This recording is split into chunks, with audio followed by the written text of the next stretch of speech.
우리가 아브라함의 삶을 이야기할 때 나그네의 삶이다 이렇게 자주 말합니다.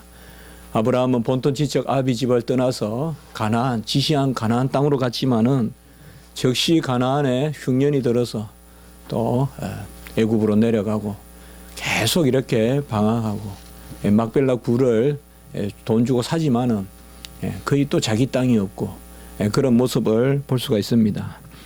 다윗의 삶도 어떻게 보면 상당히 쫓기고 방황하는 그런 부분이 있습니다. 솔로몬은 상당히 정착된 그런 삶을 살았지만은 그 아비 다윗은 왕이 되기 전에는 물론 기름 부음을 일찍 받았지만은 선한 그런 도망을 다녔고 또 왕이 되고 나서는 죄로 말미암아 쫓겨다니는 막 크게 그렇게 한번 생각을 해봤습니다. 압살롬에게 또 인구조사 또 크게 어떤 그런 바스바를 범했을 때와 또 교만해서 이제 내 지경을 삼아보자 라고 인구조사를 하나님이 원치 않는 그런 조사를 하고 이만하면 됐다라고 내 공로를 따지고 할 때 하나님이 여러 가지 그런 병도 주시고 언역도 주시고 그리고 또 압살롬으로 말미암아 쫓겨다니는 뭐 이런 모습들을 봤을 때는 뭔가 다윗의 삶은 젊은 날은 보면 하나님 앞에서 선한 가운데 쫓겨다니고 또 그 다음에 또 죄 때문에 또 어쨌든 쫓겨다니는 그런 모습을 우리가 많이 볼 수가 있습니다. 오늘 시편도 우리가 지난 시편 또 지지난 시편과 마찬가지로 우리가 표제에 보면 다윗의 마스길 인도자를 따라 현하게 맞춘 노래 10사람이 이렇게 나옵니다. 10사람이 사울에게 이르러 말하기를 다윗이 우리가 있는 곳에 숨지 아니하였나이까 하던 때에 이렇게 나와 있습니다. 구체적인 상황이 나와 있고 이 시편의 성격이 또 마스길이다. 마스길은 교훈이거든요.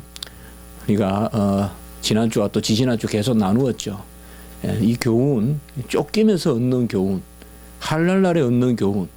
주로 이 마스길이라는 것은 죄 가운데서 우리의 연약함 가운데서 하나님 앞에서 우리가 깨닫는 어떤 교훈 그런 것이라고 생각하면 될 것 같아요. 어떤 세상에서 번영하는 그런 교훈이 아니라 정말 우리가 하나님 앞에 공고함, 오라 나는 공고한 자로다 할 때 그 공고함 가운데서 하나님이 어떤 일종의 연단을 통하여서 우리에게 주시는 교훈 뭐 이런 것들이 주로 시편의 마스길입니다. 우리 지난 시간도 봤어요. 지난 주간에도 우리가 다윗의 마스길이 나왔잖아요. 오늘 여기도 보면 가장 쫓길 때 이것은 뭐 죄로 쫓기는 것은 아니에요. 그러나 가장 어떤 연단이 있고 힘든 일이 있을 때 특별히 광야에 그 10사람들에게 10사람들이 살던 곳인데 이 10사람들은 본래 유다 족속입니다. 유다 족속이니까 다윗을 옹호해야 되는 사람들이에요. 다윗과 같은 그런 베냐민파가 아니라 유다 지파의 사람들이에요. 10사람들이.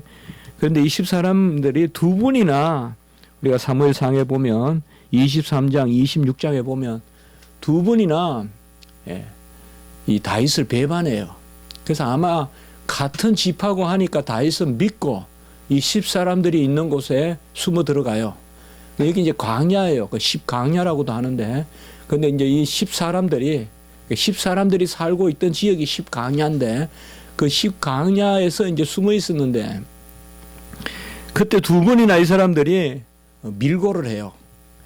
그래서 사울을 찾아가서 바로 다윗이 우리 안에 숨어 있다. 같은 이제 우리 유다 지파 중인데 다윗이 숨어 있으니까 잡아가라, 잡아서 죽여라, 뭐 이렇게 두 번이나 그렇게 발고를 하는 것을 우리가 볼 수가 있습니다. 광야가 어떤 곳일까요? 저도 가봤는데 그 제가 이렇게 여기 참 설교집에 적어놨습니다. 광야는 숨기는 쉬운 곳일 줄 몰라요. 그냥 숨으면 잘 안 보여요. 그러나 발각되면 도망갈 곳도 없는 곳이 또 광야예요. 숨기도 쉬워요. 그렇게 아주 떨어져 있기 때문에 안 보인다고요. 우리가 뭐 산도 없고 이런 데 숨기, 근데 아니에요. 아주 광야는 숨으면 안 보여요. 마치 그냥 인간이 마치 그 보호색 같이 돌색 같이 딱 붙어 있는 것 같아서 안 보여요. 그러나 발각이 되면 더 이상 도망갈 데는 없는 거예요. 그러니까 이제 다윗이 얼마나 도망갈 곳이 없으면 우리가 찬송도 드리지만은 그 바위를 열어서 바위에 숨겨 주십시오. 그 메마른 땅을 내가 걸어가도 그 찬송이 있잖아요. 주 예수 그 바위에 날 숨기시네. 그 바위밖에 없어요. 정말 도망갈 곳이. 그래서 어떻게 보면 절대절명의 그 위기예요. 그러니까 다윗이 이제는 도망가다가 그래도 동족인 이 10사람들에게 찾아가는데 10사람들이 배반하고 사울에게 다윗이 우리에게 있다라고 이제 그렇게 밀고 하는 거죠. 주로 강야 사람들을 뭐 제가 사람이 어떻다 그렇다 하는 것은 아니지만은 어떻게 보면 이 광야의 삶이라는 것은 이 배반의 삶이라고도 볼 수 있어요. 뭐 어디에 음식이 있습니까? 뭐가 있습니까? 그러니까 또 그리고 사람들은 항상 지나가잖아요. 상인들도 지나가고 또 간혹은 또 병사들도 지나가고 참 불안한 삶이라고 볼 수 있어요. 간혹은 또 진을 치는 곳이고 그러다 보니까 이 10사람들은 상당히 약삭빠른 사람이라고도 볼 수 있어요. 우리가 이런 가운데서도 하나님이 도우세요. 다윗을. 물론 이 시편이 이 시편만 보면 이제 이러한 기도를 통하여서 하나님이 도우셨다. 우리가 이렇게 읽어도 좋아요. 이렇게 읽어도 좋아요. 한 번 발구했을 때 첫 번째는 하나님이 어떻게 도우시는가 하면 이제 완전히 그냥 다윗이 죽을 지경이 됐잖아요. 이제 다윗이 있다 그러니까 딱 이제 사울의 병사들이 잡으러 오는데 그때 완전히 이제 잡힐 지경쯤 돼가지고 하나님이 블레셋을 보내요. 블레셋을 보내가지고 전쟁을 일으켜요. 그래서 더 이상 사울이 다윗을 쫓지 못하고 돌이켜요. 돌이켜서 첫 번째는 살아나요. 첫 번째는. 그게 아니면 다윗은 잡힐 수밖에 없어요. 도망칠 곳이 없어요. 이제 더 이상. 광야에서 쫓기면 갈 곳이 없는 거예요. 그런데 그때 하나님이 블레셋을 들어가지고 사울에게 전쟁 소식이 나이다 하면서 돌이킨단 말이에요. 그래가지고 이곳이에서 나누어진다라는 의미의 바위 이름도 하나 딱 정해놓고 그렇게 해서 돌아서요.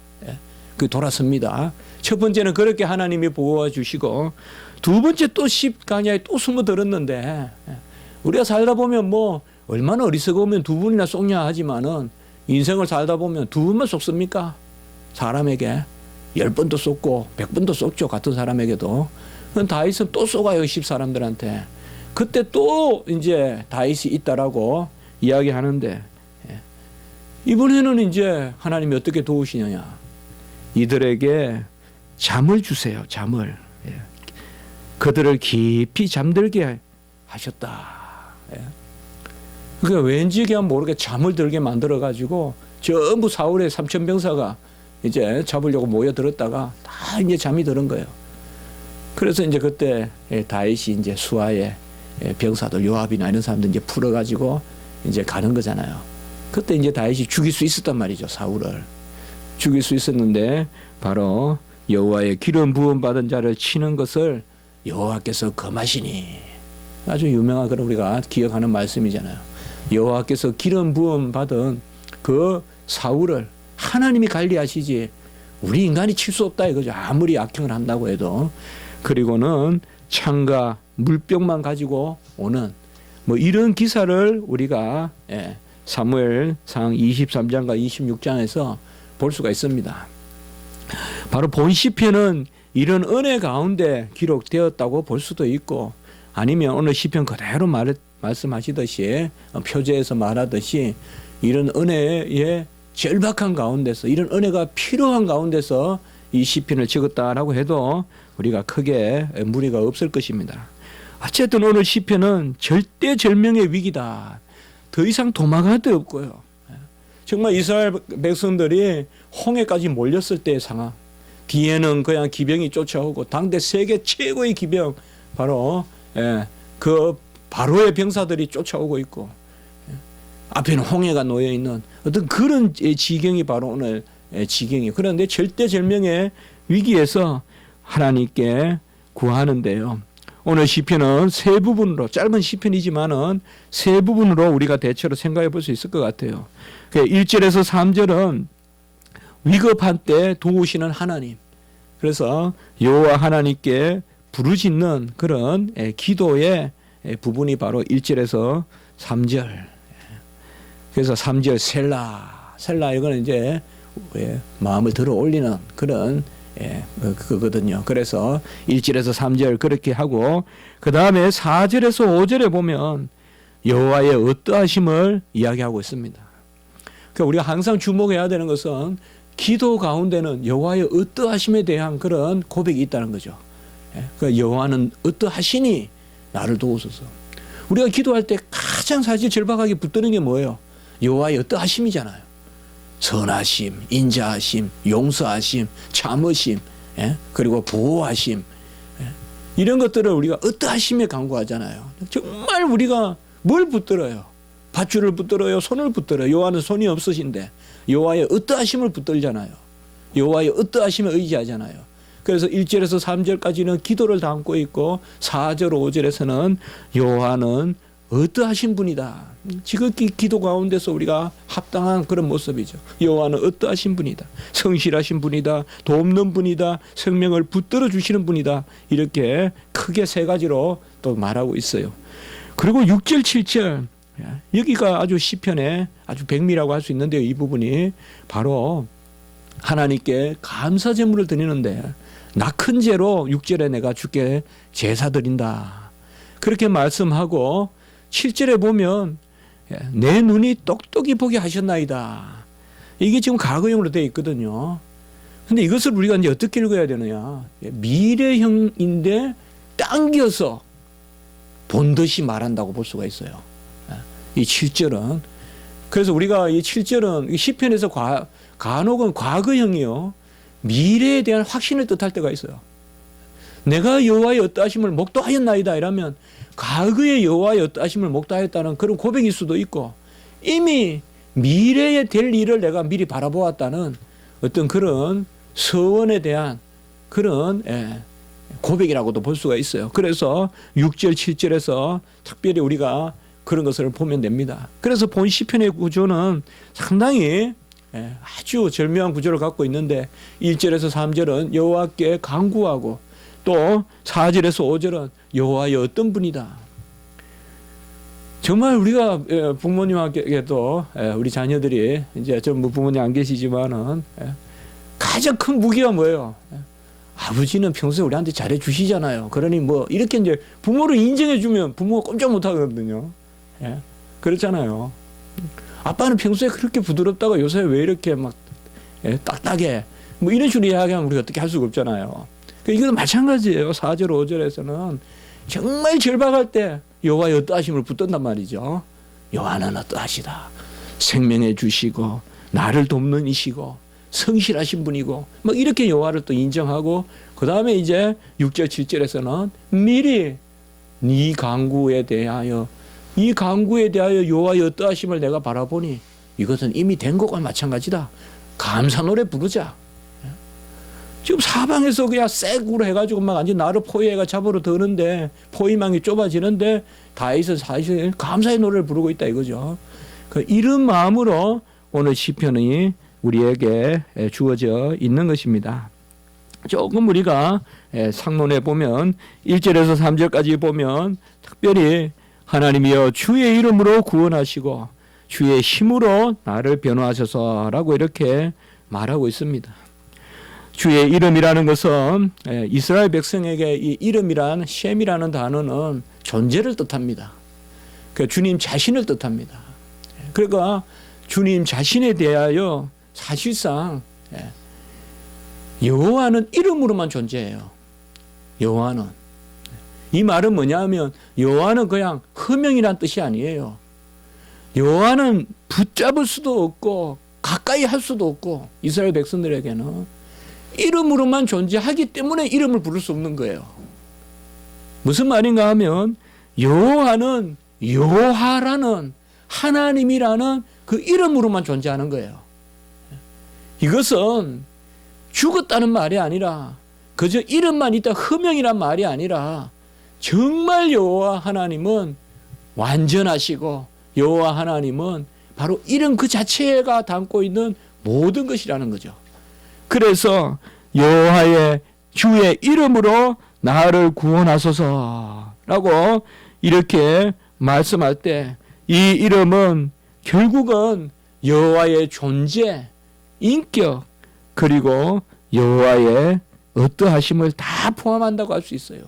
전능하시고 무한하시고 살아계신 삼위일체 하나님, 바로 여호와라고 이름 부를 수 있는 유일하신 하나님, 그 하나님이여 나를 구원하소서라고 이렇게 말하고 있습니다. 이스라엘 백성은 특별히 우리가 이사야 6장 5절에도 보면 하루다 나여 망하게 되었도다 나는 입술이 부정한 가운데 만군의 여호와를 배웠으며, 만군의 여호와를 봤는데 입술이 부정한 가운데 봤다. 눈이 부정하다 그러지 않고 왜 입술이 부정하다 그랬을까요? 이런 것들이 다 이름과 관계되어 있습니다. 이름과.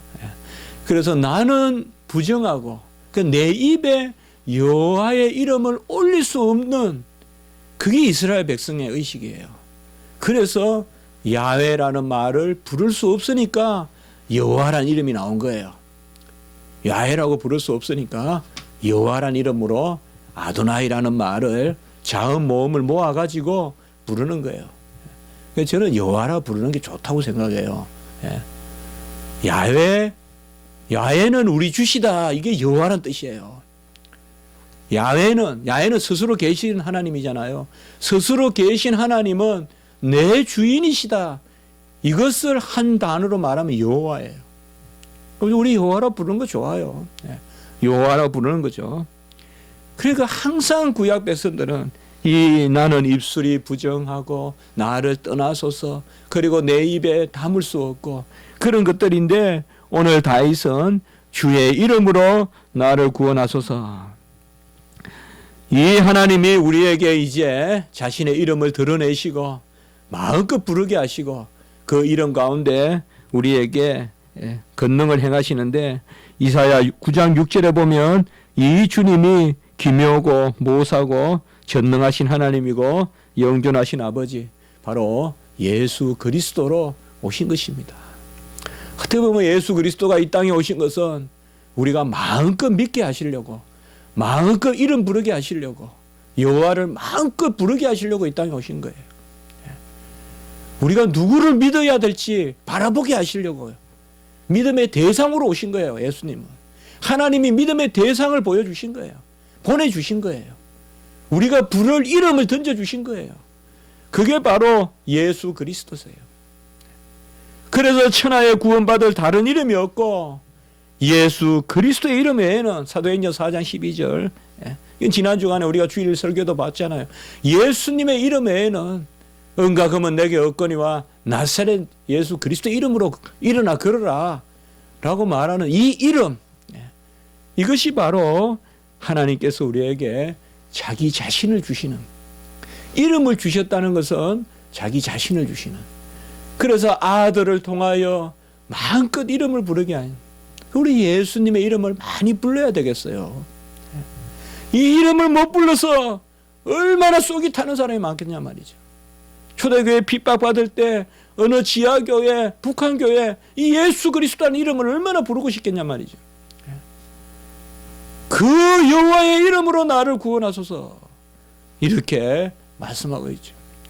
우리는 예수 그리스도, 기묘여 모사여 전능하신 하나님, 영존하신 아버지요, 그 예수 그리스도의 이름, 예수 그 이름으로 우리가 구원에 이른다.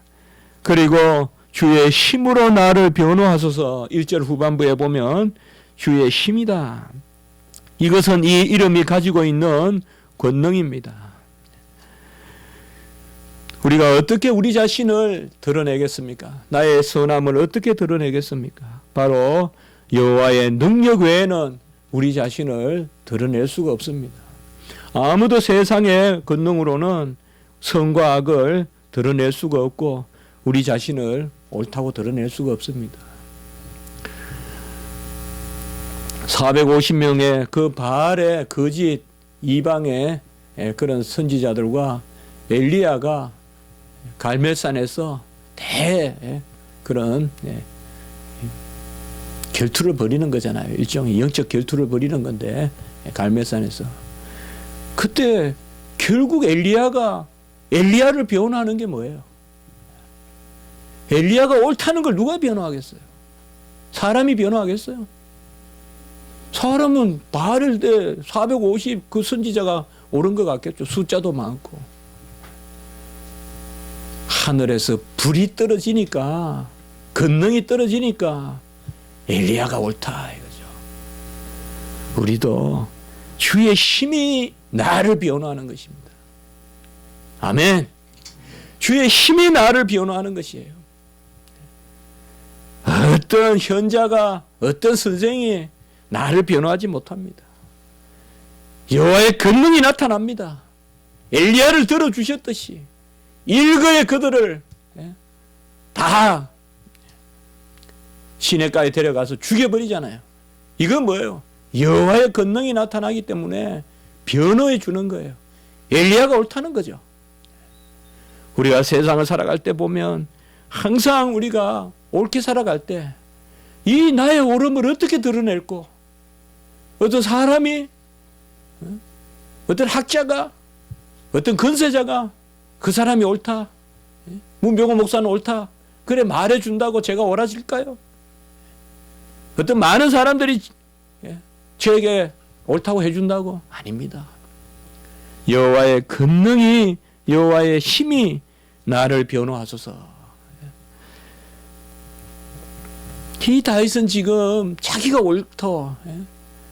시편에는 항상 다윗은 자기를 의인으로, 사울은 악인으로 나오는데 이건 우리가 계속 보지만은 이 의인은 뭐예요? 여호와가 붙들어 주신다는 의미에서 의인이라고 우리가 계속 보고 있죠.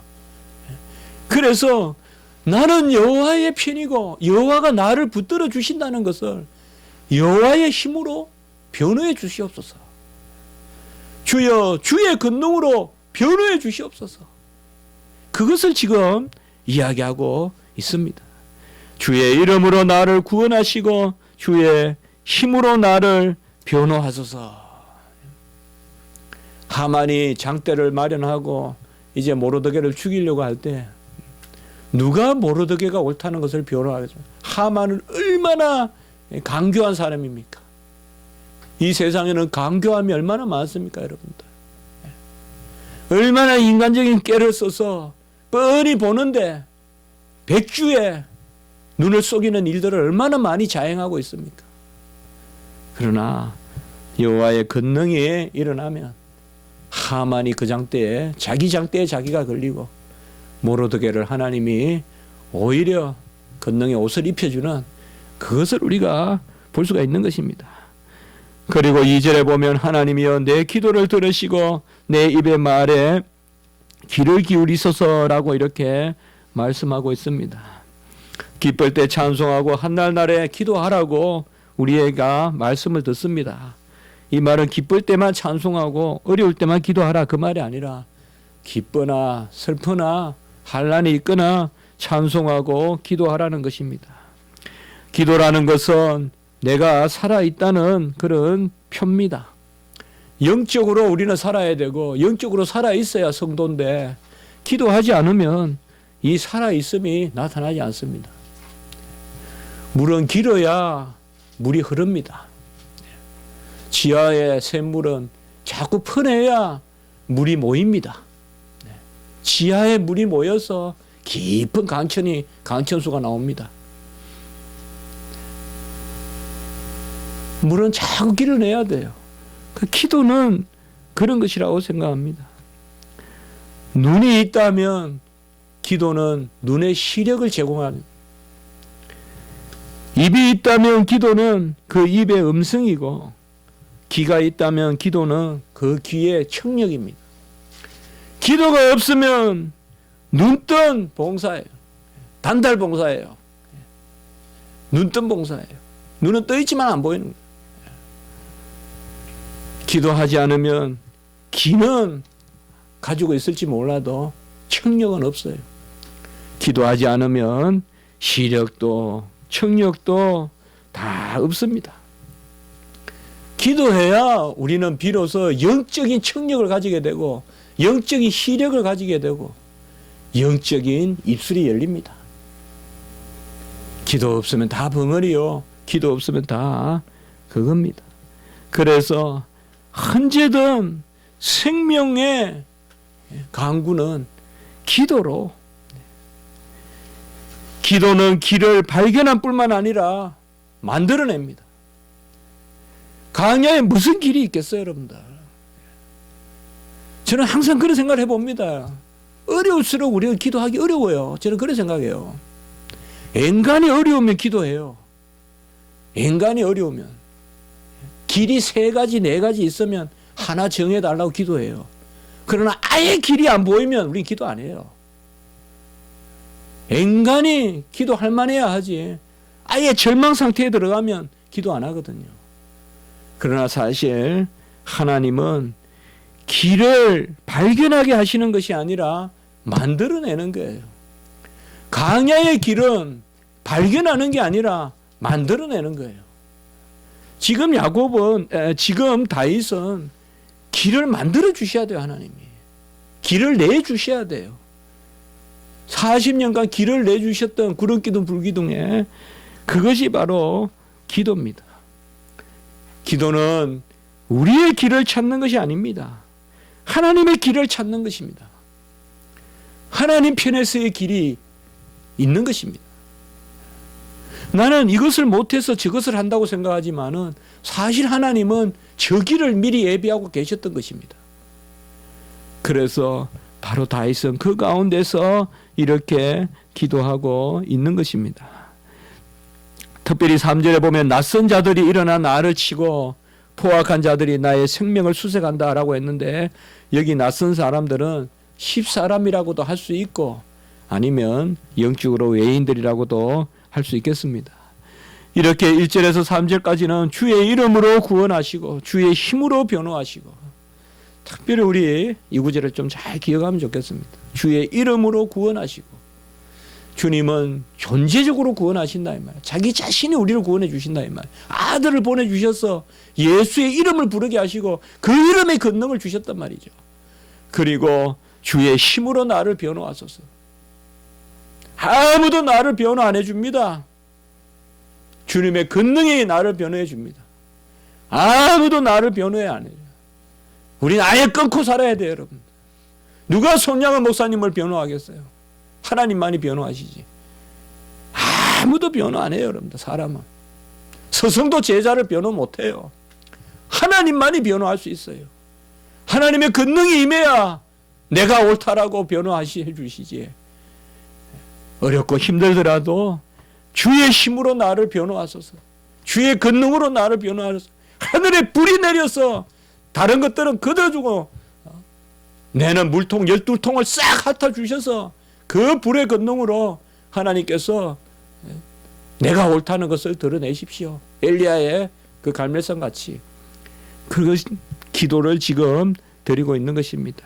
그리고 4절에 보면 이 하나님이 누구냐, 아까 우리가 잠깐 말씀드렸지만은 나를 돕는 이시다라고 이렇게 이야기합니다. 성경에서 자주 나오는 돕는다는 말은 보조적이라고 생각해서는 안 될 것입니다. 하나님이 우리를 도우신다는 것은 바로 정권적입니다. 사실 돕는다는 말은, 저는 항상 이 돕는다는 말은 하나님이 겸손히 자신을 표현하신 것이다. 어떻게 돕는 거예요? 주도적으로 다 하시는 거지, 하나님. 이스라엘 백성을 홍해 바다 건넌 것을 돕는다고 할 수 있겠어요? 하나님이 다 하신 것이지. 여리고 성이 무너진 것이 하나님이 도우셨다고 할 수 있겠어요? 우리는 신인 합력설이 아닙니다. 인간이 하면 하나님이 도와주시는 게 아닙니다. 성경에서 돕는다는 것은 바로 전적으로 하나님이 다 하셨다는 것입니다. 하나님이 도우신다는 것은 하나님이 알파와 오메가가 된다는 것입니다. 그래서 하나님은 나를 돕는 이시고, 그렇게 지금 고백하는 거죠. 그리고 주께서는 내 생명을 붙들어 주시는 이다라고 이렇게 말하고 있습니다. 아까 말씀과 같이 여기 생명은 바로 우리의 존재를 뜻하고, 이 생명은 이름과 통하는 것입니다. 주의 이름을 부르는 자가 생명이 있습니다. 그래서 하나님의 존재, 그 앞에 서 있는 그 생명, 그것을 붙들어 주시는 사람이다. 그 여호와 하나님은 나를 돕는 분이시고, 하시는 거예요. 하나님이 다 하시는 걸 돕는다고 표현하는 거예요. 이거는 하와가 아담을 돕는다 할 때 그 돕는다는 단어와 뜻이 다른 거예요. 하나님이 다 하시는 거예요. 하나님이 우리를 다 도우시고, 주께서는 내 생명을 붙들어 주시고, 내 존재를 붙들어 주시고, 내 존재를 붙들어 준다면 나는 그의 이름을 부르고, 하나님은 나를 붙들어 주시고 생명을 붙들어 주시고, 그리고 5절에 보면 주의 성실하심으로, 5절에 보면 성실하심을 고백하고 있습니다. 그래서 1절에서 3절에 보면 주의 이름으로 구원하소서, 힘으로 변호하소서, 기도, 이런 세 가지야 간구가 나오고, 또 4절, 5절에 보면 나를 돕는 이시고 생명을 붙들어 주시는 이고 성실하시고, 이렇게 세 가지 또 어떠하심이 나오는 거죠. 기도는 여호와의 어떠하심을 인정하는 그 폭만큼 기도하지 않겠습니까? 나를 도우시는 분, 그러면 뭐예요? 자연히 모든 것을 맡기겠죠. 내 생명을 붙드시는 분, 자연히 내 생명을 맡기겠죠. 성실하신 분, 자연히 여호와의 성실하심에 의지하겠죠. 내 성실에 기대지 않고 여호와의 성실하심에 기대겠죠. 그래서 이제 6절, 7절 오늘 마지막 부분에 제가 아까도 말씀드렸지만은 이 시편이 5절에서 끝난다면 이 시편은 그렇게 아름다운 시편이라고는 할 수 없을 겁니다. 그러나 6절, 7절에 보면 낙헌 죄로 주께 제사하고 주의 이름에 감사하고, 이름이 선하십니다. 다시 이름이라는 말이 나오죠. 이것은 여호와의 존재, 여호와의 존재. 그러니까 이스라엘 백성에게 주의 이름이라는 게 뭘 의미하는가를 잘 아셔야 돼요. 주의 이름이라는 것은 정말 하나님이 우리와 함께하는 가장 긴밀한 연결점이에요. 야훼라는 이름을 부를 수 있다는 게 구약시대 때. 그래서 이 여호와의 이름이라는 건 상당히 중요한 거예요. 그래서 주의 이름에 감사하고 주의 이름이 선하고, 내가 낙헌 죄로 제사하는데 7절에 보면 낙헌 죄라는 말은, 6절에 낙헌 죄라는 말은 우리가 레위기 22장에 보면 서원 제물, 그 다음에 자원에서 드리는 제물, 그래서 기쁨으로 드리는 제물이라고 생각하시면 돼요. 어떤 뭐 특별한 제물이라 이렇게 볼 게 아니라 기쁨으로 드리는 일종의 서원 제물이다, 그렇게 생각하시면 되겠습니다. 그래서 기쁠 낙자 드릴 헌자예요. 그러니까 기쁘게 드린다 이 말. 내가 낙헌 죄로 주께 제사하는데 7절에 보면 주께서는 모든 한날에서 나를 건지시고 내 원수가 보응받는 것을 내 눈이 똑똑히 보게 하셨나이다. 자, 이걸 너무 우리가 과거형이지만 과거형으로만 읽지 말자는 거죠. 이미 되어질 줄 믿고 지금 감사의 낙헌 죄를 드린다. 이것이 바로 서원제물입니다. 서원제라는 것은 미래의 것이 지금 된 줄 믿고 그 일부를 드리는 마음으로 드리는 것, 그것이 바로 서원제물입니다. 오늘 이제 말씀을 마치겠습니다. 우리가 어려운 일이 있더라도, 힘든 일이 있더라도 여호와의 이름을 부르십시오. 살아계신 여호와께 의지하십시오. 우리는 살아갈수록 부족합니다. 그러나 부족할수록 여호와의 이름을 부른다면 우리는 하나님의 영광의 도구가 될 수 있을 것입니다. 사람들에게 의지하지 마세요. 사람들에게 기대지 마세요. 하나님께 나아가고 하나님께 의지하고 여호와의 권능으로 내 신원을 보호해 주시옵소서. 내 신원을, 이 억울함을 하나님께서 헤아려 주시옵소서. 우리의 어떠함을 하나님 앞에 맡기고 기도하고 먼저 감사하는 그런 마음들이 우리에게 있었으면 좋겠습니다. 한번 기도드리겠습니다. 거룩하고 자비로우신 하나님 아버지, 은혜와 사랑을 진실로 감사합니다. 이렇게 절대절명의 위기, 정말 절벽 끝에 서 있는, 이 벼랑 끝에 서 있는 그런 아버지의 위기 가운데서도 하나님께서는 생각지 않은 블레셋을 움직여서 사울을 돌이키게도 하시고 사울과 병사들에게 잠을 주셔서 다윗을 보호하기도 하십니다. 하나님 아버지, 우리가 어찌 여호와의 길을 알겠고 우리가 어찌 여호와의 행사를 다 헤아리겠습니까? 그러나 우리가 믿는 것은 여호와의 성실하심이, 우리를 위한 성실하심이 있음을 믿사오니 하나님 아버지, 길을 발견하는 것이 아니라 길을 만들어내시는 우리 하나님의 은혜를 기억하면서 모든 것을 맡기고 나가는 저희들이 되게 해주시고, 이로 말미암아 미리 감사할 줄 아는 저희들이 되게 해 주시옵소서. 괜한 근심, 괜한 좌절, 괜한 의심 버리게 도와주시고, 여호와 하나님이 나를 붙드신다는 확신 가운데 나아가는 저희들이 되게 해 주시옵소서. 세상에 의지하지 말게 하시고, 세상 사람 눈치 보지 말게 하시고, 세상 사람들은 사랑하고 존경하되 여호와께만 의지하는 저희들이 되게 해 주시옵소서. 감사하옵고 구주 예수 그리스도 이름으로 기도드리옵나이다. 아멘.